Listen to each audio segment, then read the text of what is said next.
What would you do if your neighbor decided your backyard was their personal party venue without even asking? Let me tell you about the time I turned my pool into a giant bowl of cherry Jello to teach an HOA tyrant a lesson she'd never forget. My name's Mike, and this is the story of how I took down Lisa, the self-appointed queen of our sleepy Arizona suburb, and won back my peace. I just retired from a grueling career in aerospace, trading deadlines for a modest ranch-style home with a backyard pull-me slice of heaven. Picture it, 15 by 30 feet of crystal water, a concrete deck, a couple of palm trees, and an Adirondack chair where I'd sip coffee and listen to the birds. No emails, no meetings, just silence. I'd earned it after 40 years of no vacations, and I wasn't about to let anyone mess with it. But Lisa had other plans. She wasn't just a neighbor, she was the HOA president, strutting around like she owned the cul-de-sac. I met her the day I moved in, beige blazer, clipboard, a smile that screamed, "I'm watching you." "Hi, I'm Lisa," she said, handing me a welcome packet thicker than a phone book. "I run the HOA. Let me know if you need clarity on our standards." It sounded like a threat, and I should have seen the storm coming. At first, it was petty stuff. A $25 fine for solar lights she deemed unapproved. A warning because my trash can lingered curbside for 5 minutes post-pickup. I paid up, rolled my eyes, and figured she'd move on. Big mistake. When she heard about my pool, her eyes lit up like a shark smelling blood. Suddenly, she was at my fence, arms crossed, sunglasses perched, firing questions. "Licensed contractor? Submitted your plans? Drought-tolerant palms?" I jumped through her hoops, permits posted, paperwork filed, but it was never enough. She hit me with a $75 fine for construction noise at 7:58 a.m. when the rulebook said 8 o'clock. Then $54. VY Cybel materials. By the time my pool was done, I'd shelled out $400 in nuisance fees. Petty? Sure. Legal? Barely. I let it slide, thinking she was just a control freak. Spoiler, she was worse. Lisa didn't just enforce rules, she weaponized them.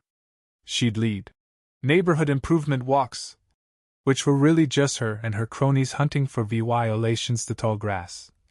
Non-uniform Christmas lights, even a mural she threatened to paint over for aesthetic consistency. She once measured a neighbor's lawn with a tape measure and fined them for grass over 3 inches. But her real power grab came when she rewrote the voting rules. Our HOA needed a 2/3 majority for big changes, but Lisa slipped in a clause: if quorum failed twice, the board could pass motions with a majority of whoever showed up. Guess who attended the third meeting?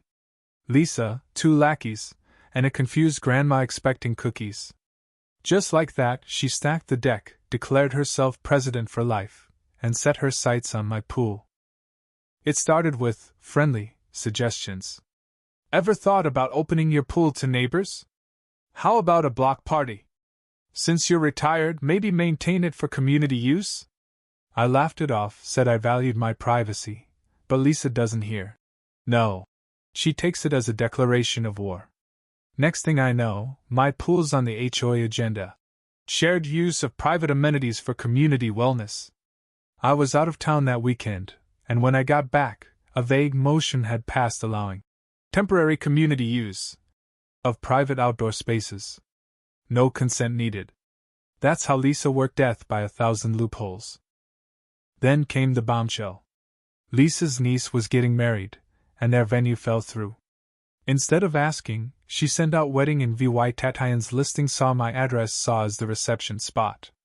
No call, no knock, just pure entitlement. I pushed back hard. I called the board, hired a lawyer, posted a private property, no trespassing sign on my gate. Lisa didn't blink.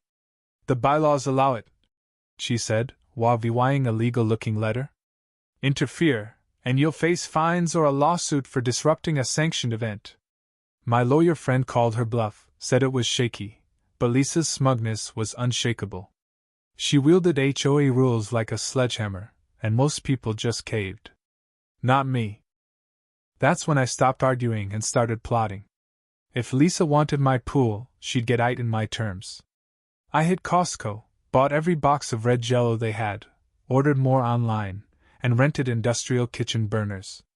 For 2 nights, I boiled water and mixed packets like a mad scientist, my garage glowing with the steam of 3,000 boxes of gelatin. By Saturday morning, the wedding day, my pool was a 4-foot deep, shimmering bowl of cherry-flavored defiance. I slapped a sign on the fence. Pool closed for maintenance. Chemical treatment in progress. Non-toxic, inedible, and definitely not swimmable. The guests arrived at 2 p.m., white folding chairs lined up on my lawn, a buffet table ready, and Lisa in pearls and a headset, playing event planner. Then she saw the pool. Her face went from smug to scarlet. "What did you saw?" she hissed. I shrugged. "Safety standards, Lisa. Stabilizing agents added this morning." She lost it, screaming about ruined plans and lawsuits, but the guests were already whispering.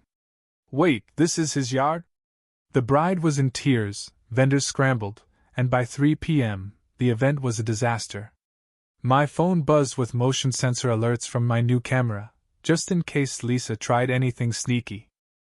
But the Jello was just the opening act. I'd been building a case for months, a binder stuffed with emails, audio clips, shady meeting minutes, and a highlighted copy of the bylaws provying my lot was exempt from her community use nonsense. I'd recorded her threats, photographed her cronies unlocking my gate, and dug up dirt on her finances.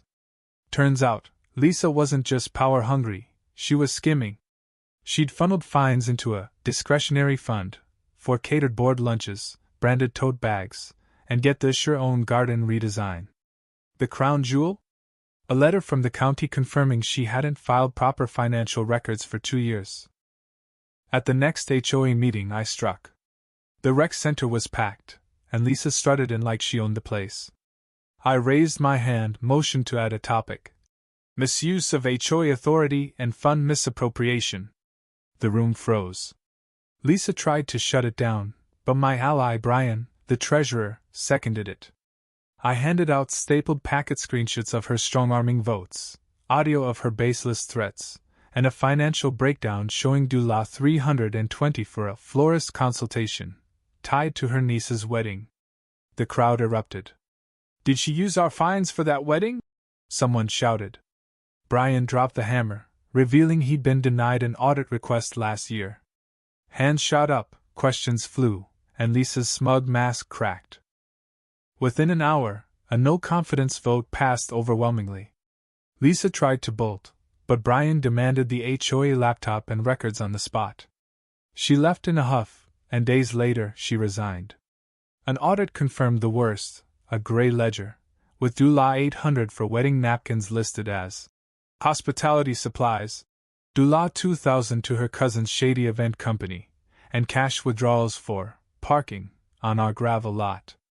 The board froze her fund, launched a transparent spending portal dubbed the Sunshine Ledger, and banned Lisa from any county HOA board. She had to repay $500, lost her home office exemption, and was kicked off the neighborhood Facebook group. 2 months later, a for sale sign went up, and she was gone, her MOVing truck fading into the dawn. The fallout was surreal. Neighbors started talking again, pulling weeds together, laughing over coffee without fear of a citation. The new board, led by Sarah, an accountant with no taste for drama, held real town halls. They asked me to join, but I declined. I didn't want power, I wanted my pool. And I got it pristine, private, Jello-free, though I kept 1 box in the pantry, just in case. At a potluck reset party, someone left a red Jello mold shaped like a pool float with a sign. "May we jiggle no more." We laughed for days. A month later, a handwritten note arrived, no return address. "You were right, but you didn't have to humiliate me." It read. "I just wanted to be heard. I never had a pool growing up. Enjoy yours." Signed, L.